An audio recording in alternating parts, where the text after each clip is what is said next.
Abhishek Mahendra, student of Rani Lakshmibai Central Agriculture University, Jhansi. Today we are going to discuss some basic concepts of economics. First, what are goods? Anything which satisfy human wants are known as goods. Goods are tangible. They are material outcome of the production. For example, cereals, food grains, oilseeds, etc. Second, service. An act or performance which one party can offer to the other party that is essentially an intangible and does not result in the ownership of anything. The services rendered by our lawyers, doctors, laborers, etc. are the example. Now moving further, we will understand the classification of goods. Goods are classified on the basis of these four parameters. First, supply. On the basis of supply, free goods and economic goods.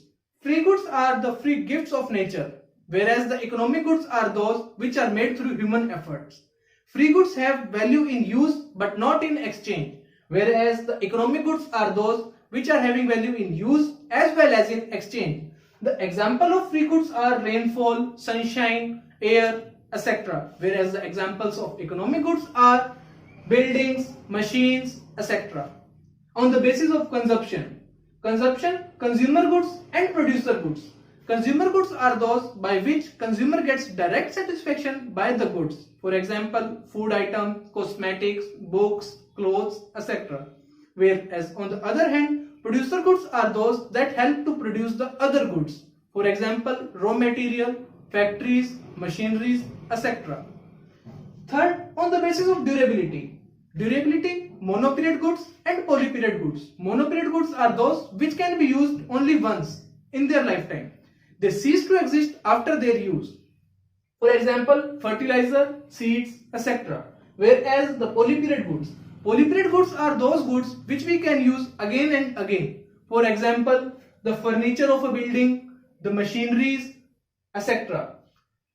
The last is the transferability. On the basis of transferability, goods are transferable goods and non-transferable goods. Transferable goods are those which the ownership of those goods are transferred from one person to the other.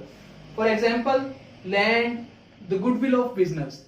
On the last, non-transferable goods. Non-transferable goods are those which cannot be transferred from one party to the other. For example, degree, certificates, etc. The other terms we will discuss here are value, price and wealth. First, value.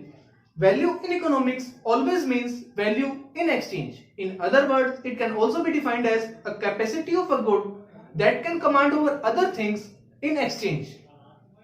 Price and value when expressed in terms of money is known as price. And when anything which possesses value is known as wealth. Wealth can also be defined in financial terms as the abundance of valuable financial assets or physical possessions which can further be converted into a form that can be used in a transaction. Wealth is also classified into four categories.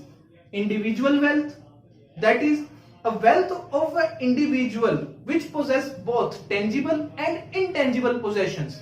The tangible possessions include properties, vehicles, shares, commodities, etc.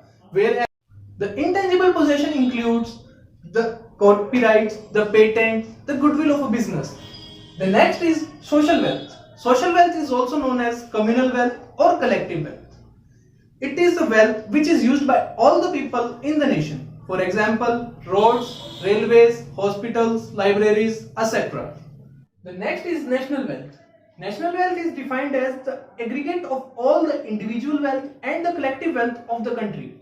According to economists like Marshall, the inclusion of the free gifts of nature like mountains, rivers, etc. are in the national wealth. The next is cosmopolitan wealth. The cosmopolitan wealth is wealth of whole world, not of a single country. For example, forest, ocean, rivers, etc. That's all for today. For more informative videos, please subscribe our channel Agri Innovation. Thank you and have a nice day.